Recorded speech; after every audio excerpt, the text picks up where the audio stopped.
Hello, hello, everybody, and thank you for watching tonight. I've got my very good friend Justin Deschamps on from all the way over on the other side of the world from me. Well, at least the other side of the Atlantic Ocean in Morocco.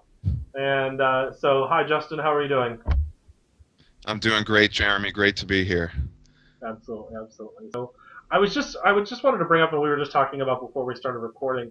Um, I saw that your Sits blog was blocked on Facebook, and I've been pondering what we were going to talk about all week, and that just slapped me right in the face, and I was like, that's what we're talking about. And so, um, and I was thinking about kind of how, well, first of all, the first thing that came to my mind is like they're trying to bully you. That's the first thing that came to my mind. But what are your thoughts on that? Well, the post was a series of notes that Julian and I put together from David Wilcock's recent talk. Don't know exactly when this talk occurred. I think it was on like the 26th of this month, April. And what was interesting is in his talk, he references a previous talk he did in February where he released a whole bunch of information about the secret space program and some current events that have been happening on the Earth in relation to the Cabal and how they're being taken down and there's chaos in the Cabal and they're basically being forced by positive ET groups to disclose what's been happening by the end of this year. And if they don't do that, then these positive ET groups are going to force their hand and disclose anyway. So what was interesting is in the talk that we took notes on, he mentions how because of his previous talk, it threw all of their disclosure plans off that they were planning on doing. So when we share this information, I posted it today, I think it was about an hour and a half ago, on Facebook, and as I'm doing my sharing in Facebook, I get this message saying that I can't share the post anymore. And then a few minutes later, I go back to the Facebook page, the Stillness in the Storm Facebook page, and the post is gone. So, and I'm getting these messages from people saying they can't access my website from Facebook, the Stillness in the Storm site. So, I go and I try to, reshare the link again, and Facebook sends me this message saying we can't share anything related to Stillness in the Storm. So if it has sitshow.blogspot.com with anything afterwards, nobody on Facebook can share that. And it was strange because I didn't get any email. I didn't get an email from somebody at Facebook saying, hey, we got a lot of complaints. I didn't receive really any communication other than the fact that nothing could be posted from my blog on Facebook. So, I mean, ultimately, I don't really know what it is. It could just be a glitch with Facebook. It could be any number of things, but it kind of leads me to believe that there's something insidious happening here. And other people said they weren't able to the post on Facebook. So it's like they did a clean wipe of anything related to it on Facebook. It's interesting you should bring that up because just last night, after I did my interview, I got a lot of harassing comments about the person I interviewed. So, basically calling her a bunch of names and stuff like that. And I thought to myself, we could easily say that's an internet troll, but then I thought, no. Yeah, something else is And happening. something else happened within a 24-hour period. Um, and then the energy that's been pushing just this week that I felt, in the dynamics between the three of us, even though I haven't talked to you as much, I've been talking to Julian more. Hmm. I've always feel you guys when we're in that motion of co-creation, I guess is the best way to say it. But it was Right. almost like something was trying to push back on us energetically, Hmm. and so it just kind of made me go, you Right. know, What's happening here? Exactly. Well, that's kind of the energy that we've been feeling too. There's a lot of things that have been happening, and a lot of people are waking up. It seems like at an exponential rate right now.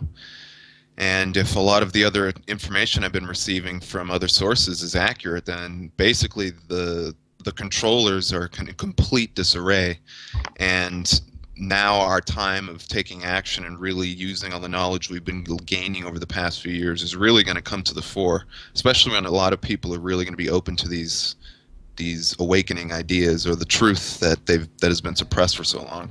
Right. Right. So now, in that moment when you saw that, what was your initial? I mean, what did you do? I mean, did you? What was your reaction? Because I think that's important. I mean, sorry. Right. Well, I mean, kind of my initial reaction was, well, I guess David Wilcock's legal team figured out that we were sharing information he wanted to try to make some money off of, and was trying to censor us. But the blog post itself, where all the major data was still active. Like I said, we didn't receive any emails or anything like that. So it seemed a little strange. It was almost like the Facebook computer software that they use was looking for specific information, and then because we were checked off on a list, an automatic program kicked in. Gotcha.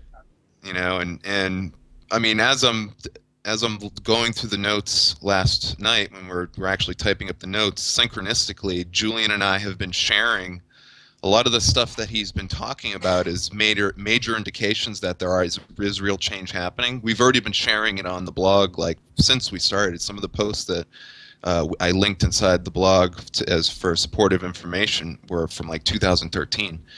So it's kind of interesting that we've been walking the same path at the same time. Yeah, absolutely. Well, it just kind of it was interesting to watch. Um, it's interesting because in natural law you have you have the law of polarity, right? Hmm. So if we put out there, something is going to try to come, it's going to come back. Obviously, whatever you put out there is going to come back tenfold, whatever, and Right. so, um, so with that, what is coming across in my head is that as we're thinking about that, of course, our opportunity when these things are happening is to be still, of course, that's maybe your blog, stillness in the Hmm. storm, and and so as people are out there, because everybody's getting things happening to them at some level, their Right. car breaks down, they lose their jobs, or, whatever. They all have an opportunity to grow. What's Julian doing? Just clearing his throat, I think. So, I mean, I'm just kind of just speculating. I was just there looking at them and saying, well, there's enough, these are opportunities all for us to go, okay, let's get quiet. Right. It's funny you bring up natural law because it's something that you actually introduced me to way back when we were first waking up in 2010. And at the time, I was an atheist. I was just kind of coming into this idea that maybe there's more to the world than I think, and it was almost too much for me. I just didn't know how to process it. Mm-hmm. But as I've been walking my awakening journey and my path, I keep having these ideas being presented. And then recently, there's this huge outpouring of people wanting to know more about what this thing called natural law is and why it's so important. And there's also these channeled works and spiritual type groups that kind of are talking about natural law. So this whole idea of spiritual and natural law is really becoming forefront in people's consciousness, and it's really a powerful tool for our own personal evolution and understanding how we can navigate through life. So I think it's a really great topic to discuss. Absolutely. Well, it's so funny. I mean, I think interesting enough you bring that up as far as at the time you were an atheist, it became, it started to get easier over time. But I think that's all for all of us. I mean, I'm just now getting into a study that I never even considered studying in a long time, which is more getting deeper into the divine feminine and what that entails Right. as far as healing. And I'm sure you remember my story about how I heard my mother say, "I'm going to be here to teach you about the feminine aspects of yourself," very shortly after she passed away. However, it just Mm. hit me today, and as I was reading this and studying, I literally held this. I was like, "Wait a second, archetypal energy. That what I think is my mother is an archetypal energy of the divine feminine here because Right. I'll pay attention to that." Right. And I think it's important for all of us to know that things come up exactly where they're supposed to because they'll find whatever it takes to say, hey, hello, hello, pay attention, and Hmm. the answer to everybody's question is this: is that I think that it's all a process. So as we learn how the universe works, what natural law, universal law, however way it is presented to you, I think it's important to be kind to yourself as you're learning it. And, Oh, so absolutely. It's not a usually when we think of we hear the word law, we think it's this hard and fast, rigid thing that is cold and indifferent and we just have to bow to its will. And in a sense, it is very deterministic. But the whole reason why natural law exists is to teach us through the law of attraction as it's been known, or reflectivity is another term I've been using a lot, where literally what we do and the choices we make are reflected back to us, not in a type of eye for an eye karma thing, but what is reflected is exactly what we need to learn how to grow inside. So when we have these painful experiences, which I love the term pay attention inward now because it's a perfect expression to match for what pain really is, right. then it allows us to gain awareness of something that we may not be paying attention to, what may be in the shadow side or the unconscious that is kind of dominating our lives. And through making that conscious, we can understand it and unify it with ourselves and grow from it. Right. Absolutely. It's interesting. One of the aspects of our masculine dominated planet, so to speak, or where we've kind of cut out and made the feminine so suppressed. We've missed that the feminine aspect of ourself is the one that says it's okay. You didn't, you made a mistake, or that was just an opportunity. Hey, guess what? You're going to grow from this. Hey, think about this just for a second. Ponder this just for a second, and then get Hmm. back on the horse again. And it's okay. I'm here to support you. I love you. I care about you. I'm waiting for you. And so we've literally suppressed the aspect of ourselves that we all want. That part of us that says it's okay to grow. And so when we're learning the law of attraction or whatever, um, we're going to put things out there and it's going to come back to us, or we're going to attract what we are, and we're going to do this Fritzy loop or this thing over and over again, and we're going to be like, why does this keep on happening to me? And if we paid attention to that aspect of ourselves that says, hey, don't worry about it. You'll get it better the next time. You'll figure it out. And Exactly. I mean, look at the journey you guys have been on just since you've been to Morocco. I mean, and my journey when I was traveling, a few years ago. Mhm. So, Yeah, absolutely. I mean, that's one thing we've learned definitely here is to embrace what the moment is trying to teach us, because kind of where we get into trouble, I guess you could say, is where what we want in our ego self or our limited sense of self is sometimes blocks us from what the universe is trying to teach us and or trying to show us.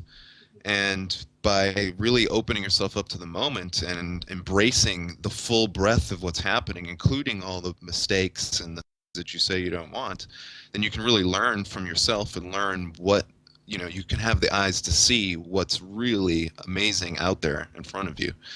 And this experience coming to Morocco has definitely taught us that. yeah, absolutely. You definitely had to learn flow. And Yes. I'll never forget when I mean, I had to learn that too when I came off a tour and I came into your house that one day and we sat down and I had no idea where I was living, none Hmm. whatsoever. And you guys called me up and asked me to stay with you temporarily, and it ended up, well, you offered for me to stay temporarily, and ended up being an 8 months. And but it was perfect because it helped both of us out Right. in the moment, and we learn and grow from each other. And I didn't Hmm. wash a lot of dishes, and and It was a beautiful time. it was a beautiful time. So, and I think that those, I really, I'm enjoying how we're connecting and talking about this because I think that we've gone through similar lessons, and I think that as we're talking about that, there's people out there that are going through their day-to-day struggles, and they're saying, well, these people, how do they find themselves? How do they wake up? how do they understand themselves? And it's because we weren't afraid to go into the areas that were tough and Right. take those leaps of faith. I mean, when you guys called me up and said we're selling all our stuff and we're moving to Morocco, I was like, oh, well, I guess it's not a lot different than getting rid of all my stuff and good storage and traveling 22 states. Yeah, cool. And I was like, so Right. Morocco? But it's been amazing for you guys, and Oh yeah, and it that's has. and interesting enough, it's opened up my eyes to another part of the world that because as you guys are experiencing, I've been able to watch it and understand because we already know Americans have zero idea what's going on in the rest of the world, you know. So, and I would be one of them because obviously we live here and we're in our day to day, Of course. experiences. So, Well, what's one of the things that was so interesting in coming here is that, we have the contrasting experience of being Americans and then going to another country. But then we also meet the local people of Morocco who have this completely skewed vision of America, and it's very, American culture is very idolized here in Morocco, and a lot of people, local Moroccans, have this dream of going to live in the United States because it's more free and they can, have more access to money, and they really think that there's a huge amount of abundance in the United States. So, it just goes for me. The experience that I had was, everybody kind of has their own delusions, I guess you could say, about the place that they're in, and when you do the travel experience, you really realize that while the delusion may be a little bit different, the picture may be different. The still fact of the remains is that they're not really perceiving what's happening in the world, which is part of the whole program, of course. what it, They want to try to keep us in these little bubbles of culture that we think we're the good guys and they're the bad guys or yeah. whatnot. Well, it comes down to the old saying this is that the grass is always greener on the other side, at least in our minds. And then we Right. forget that every person is a person. We all want the same things. We all want love. We all want security. We all Mhm. want to grow. We want to leave a legacy behind. There's a part of us that wants to have people. We want to be cared about, to care for other people. We Right. actually do want to be of service, and to people to be Hmm. of service to us. And so when we look at those basic principles, I mean, we're really no different. We are no different. We're all one. So, Right. Exactly. and, Well, that's kind of interesting that the divine feminine keeps coming up because we did a blog post, I think it was last year, entitled "The Divine Feminine in Distress. She is Waiting for Your Divine Masculine." And we got a bunch of backlash from that title because people thought that we were saying that the divine feminine is, she isn't powerful and she's just this weakling and she needs a man in her life. But that's really not the whole point at all. Um, so to kind of clear the air about what do we mean by the feminine and the masculine principles, as described in natural law, we're not talking about the actual sexual organs of a male or a female, although that is one manifestation of it. What we're really talking about is the passive and active principles, and both of them are integral. They're both essential in order to create something. That's why it's called genders, because it stands for generation or creation. So it's the principle of creation, literally. And so when you talk about the feminine aspect, the feminine aspect is literally all of the unactualized potentials, everything. It's like an omniscopic or omnidirectional type of a thing where you're everything that could or was or is happening is enclosed in the divine feminine. And what the masculine principle does is it just takes an activating force, and depending on what that activating force is, it will draw up all of those connecting points to it to create something new.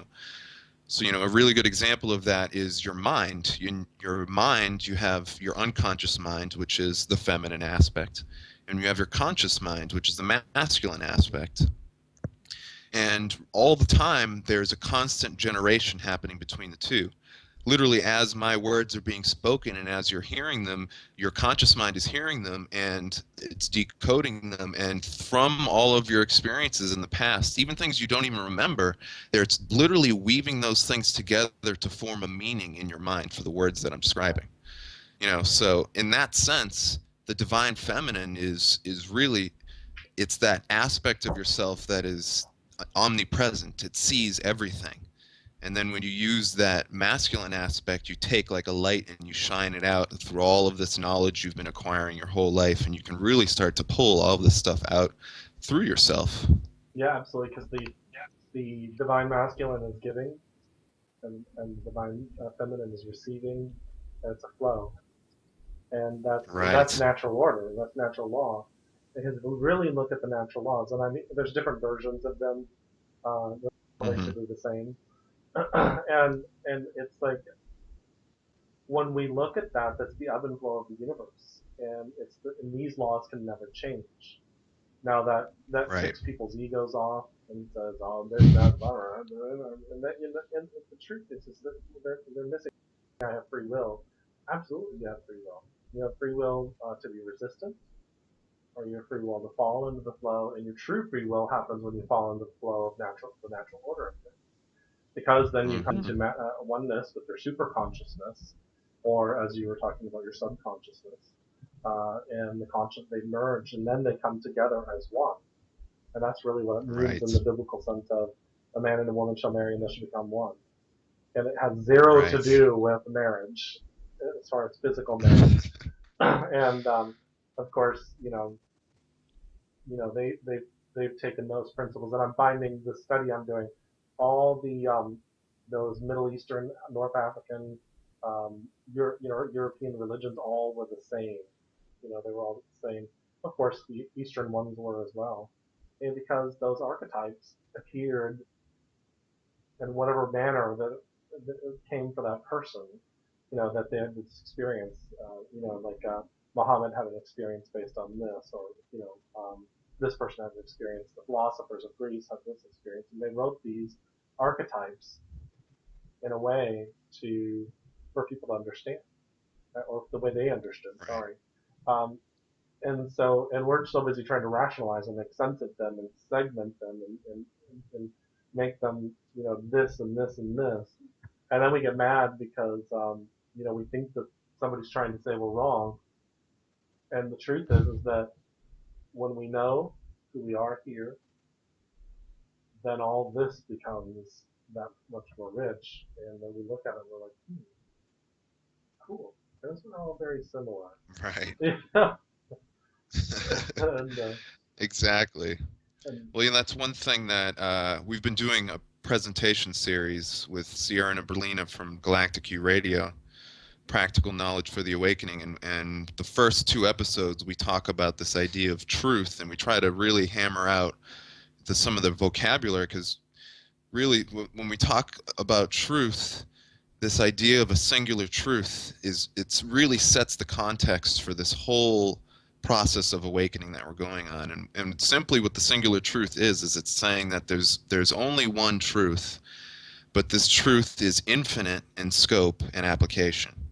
So what that means for us as people who are trying to understand the truth is that we get like little snapshots of the truth, and your perspective on the truth is equally valid as somebody else's. I use the analogy, imagine if you're in your watch, everybody's around the ring of the basketball game and has a point of view on what's happening at the game. Well, there's only one game, but how many different points of view is there? There's conceivably hundreds of different points of view. And just because from your perspective it looks like the ball gets thrown in at one angle, does that mean that your perspective is the only right one and mine isn't? Well, no, of course not. They all perfectly weave together in this wholeness and this flow of observation and perception. So one of the things I found in my awakening experience is that I'd come to different researchers and they'd describe, maybe they'll say the law of attraction, or maybe they'll say the 12 spiritual laws, or maybe they'll call it the UCC system, or they'll call it trust law. But what are these things? It's all different sides of the same coin, really. So in that sense, don't in your process of looking for the truth, don't get caught up in the words, because the words are just symbols for ideas, and the yeah, idea is one. It's only one thing. yeah, yeah. It's something you and I've had long conversations about this many times of similar stuff, and we used to hang out and I would totally destroy movie night by talking about stuff. And, is that Julian laughing about Yeah. that? So I mean, it was so fascinating because we were all growing together, and Right. um, and we found that we were all different from different places, Hmm. and growing, and that was why we formed our group, because we wanted to. The whole point was to bring people of different walks of life to come together as one with different ideas, different ways of thinking, but they're not. We realize that they're not different, Right. and that they're all the same, and then and to give everybody permission to be who they are and speak their truth and grow from that. And boy, we did grow and speak our truth. And I think that our friendships are an example of how we can find peace in the world. That we can speak up, yeah, we can cry, and we can even Absolutely. yell on occasion, um, and then we can take that as an opportunity. And it's like I've been even saying to people recently because I avoided anger almost completely, and I say, Mm. and you even brought this up to me a long time ago, and of course at first it was like, I don't know about all that, and I thought to myself, well, anger is a catalyst to move momentum, and when anger is used to say, why did I just do that? And then you can use this as a process of an opportunity to become more self-aware. It also Right. becomes this opportunity to say to get us moving in a sense that, or frustration is a way to get us moving. I just experienced that recently, and so it got me starting to do things that I've been putting on hold and not doing, and because we can get complacent. And, Well, that's it. I mean, for me, it's the flow and to incorporate the divine feminine idea. I mean, if the divine feminine or the feminine aspect, it sees all the things that we refuse to see, it's going to show to us anyway. But yeah, because we refuse to see it, where does that flow of energy going to go? It's going to go through our refusal, which means it's going to manifest inside of us as the so-called negative emotions. Just like when you put your hand on a burner and it starts to burn because it's hot, it's because your body's trying to say, hey, listen, maybe you should pay attention to what you're doing because maybe you really don't want this to happen. So yeah, it's almost like when we experience these negative emotions, it's the universal mechanism of trying to draw our attention to some part of what's happening so we can focus on it and understand it and expand it and allow it to grow and heal. absolutely, absolutely. You know. So Justin, we're coming up to a few minutes left that will on the time that we set. What did you want to bring up that to the people that are watching this, to kind of put a cap, like recap, I guess, the best word. Sure. Well, I'd say wherever you are in your process or your journey, keep doing what you've been doing. In my experience, there's nothing that happens by accident. And the universe is so merciful and loving and giving that even if you, quote unquote, make a mistake or you do something that isn't in harmony with your higher self, it's always going to give you exactly what you need to learn and grow from that. So when we talk about karma and it seems like this thing that may be bad or bad things are going to happen to us, it's the way of the universe trying to show you something that you can learn and grow from. And even though it helps to be in a high conscious state of analysis and logic, as you know, I like to talk about those things, it's also a rhythm.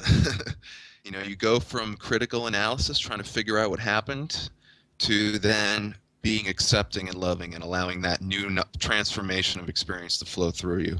So really for me, that's something I'm constantly bringing into my attention so that I'm not my ego self that wants it to be this way, isn't always fighting with what the universe is trying to show me. Absolutely.